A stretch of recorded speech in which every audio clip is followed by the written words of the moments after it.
Ten Commandments. Take the full control of the silver above the diamond ring. Yah is the master. Yah is the king.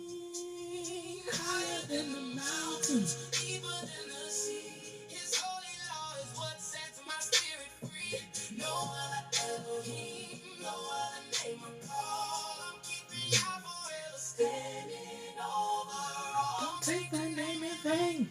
Keep the spirit pure in a world of shifting sand.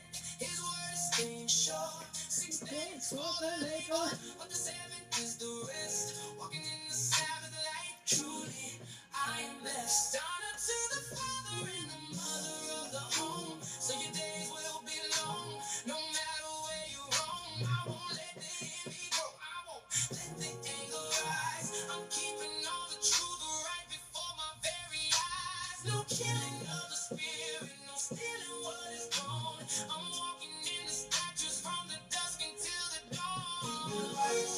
Deep inside my soul, the Ten Commandments. Take the full control above the silver, above the diamond ring. Yah is the master. Yah is the king. Higher than the mountains, deeper than the sea. His holy law is what sets my spirit free. No other Elohim, no other name I call. I'm keeping Yah forever standing over all.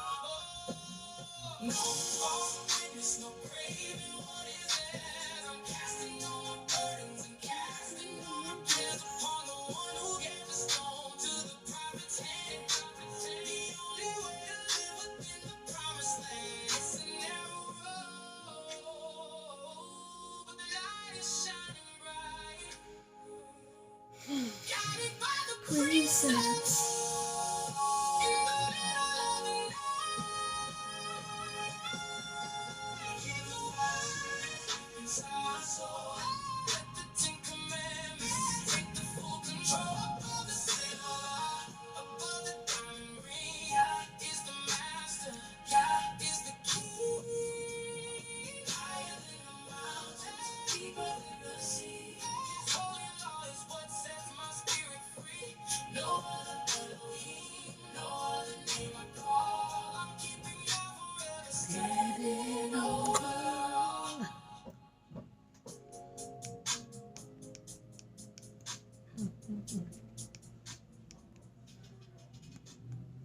Man, he brought my words and my lyrics to life. I'm loving it. I love it. I love it. I love it. I love that song. That's my hype song every Sabbath. Yes. All right, y'all. I'm back. I'm here. Positive vibes. Trying to get used to this thing. Trying to get on camera. Anywho, what I wanted to do was do the second part to my red letter scripture readings, and we were in Matthew's chapter 3 last time. I think there was only one verse that I found in Matthew's chapter 3, and that was verse 15, when Yeshua spoke about suffering it to be so, for thus become us to fulfill all righteousness. And that one I spoke about in my other video. So if you want to watch that one and see a few of the word studies that I connected with that, you can go ahead and search that. So what I normally try to do when I start with my word studies, and especially with this one here, because everything is going to be a quote from something Yeshua said. So what I try to do first is to see where it was said in the beginning. All right, because a lot of times people want to insinuate that Yeshua did away with Torah.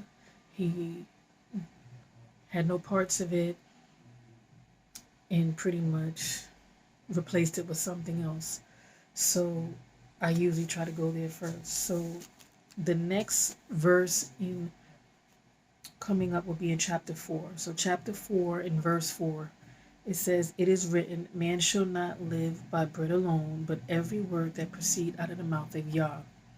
So the first thing I decided to do with that, of course, is see where that is in Torah. And where I found it in Torah is Deuteronomy. I believe it was chapter 8. Okay, let me just go there.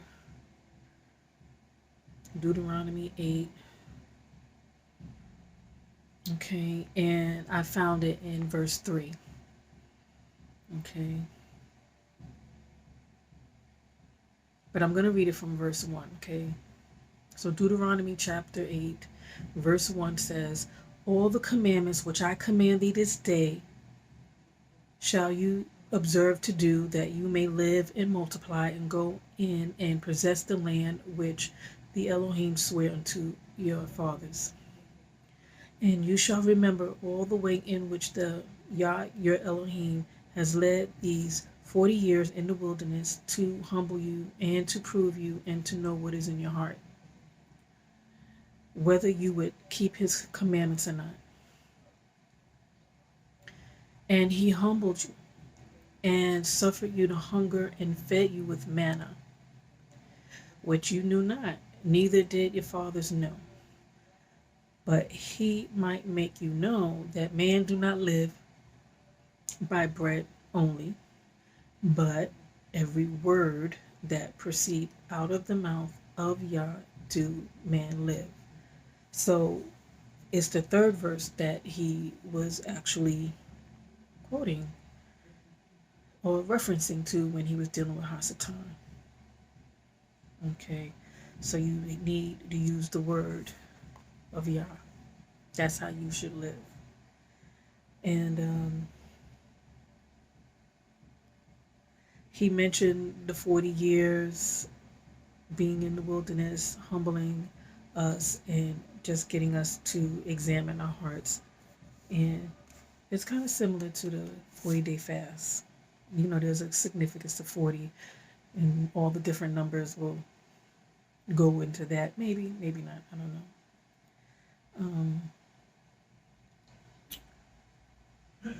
Then I went to talk about the bread. I was looking at bread, and when it said bread alone, in here it is an indicative to just your fleshly needs, the things that your body feels that it needs to survive. Okay, the things that will usually have a lot of people take the mark because they don't see Yah's will. They see their wills and what they need. So being out of the will of Yah, walking out of the will of Yah, not establishing that faith will also be an indicative representation of bread here as well. Okay, so let's see here. And there we can reference James 1.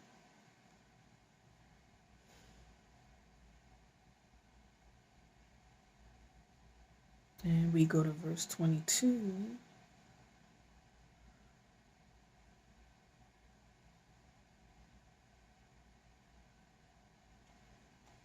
Where it says, "Be doers of the word and not hearers only, deceiving your own selves." Okay. And of course, for more context, it's always best to just read the whole chapter. And another scripture was, I believe it was Galatians 5.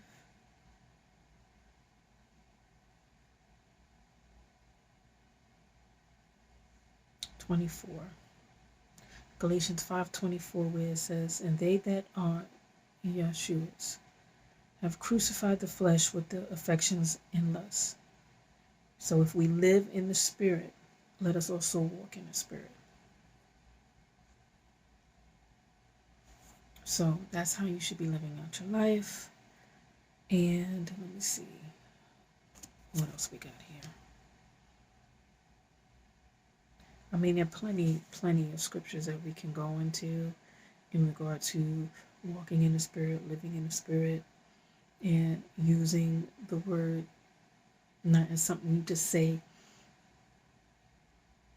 but you have to live it as well. So your representation of walking in the fruits of the Spirit. Okay. So I'm just going to mention this here from 17th verse.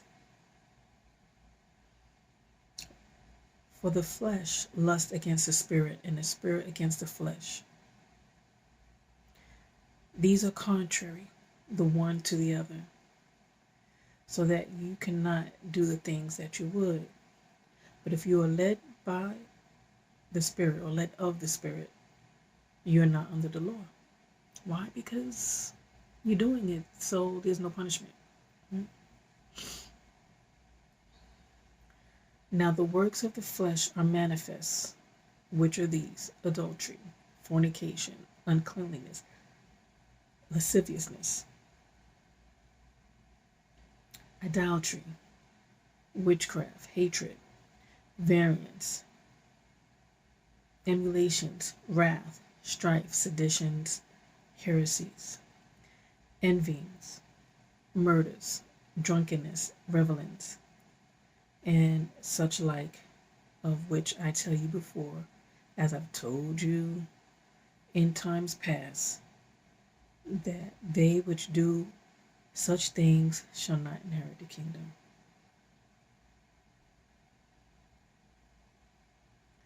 And a lot of times these are things that we hold on to, whether it's in customs, whether it's in the mindset, some type of philosophy that we feel that we need to have these things to feel fulfilled.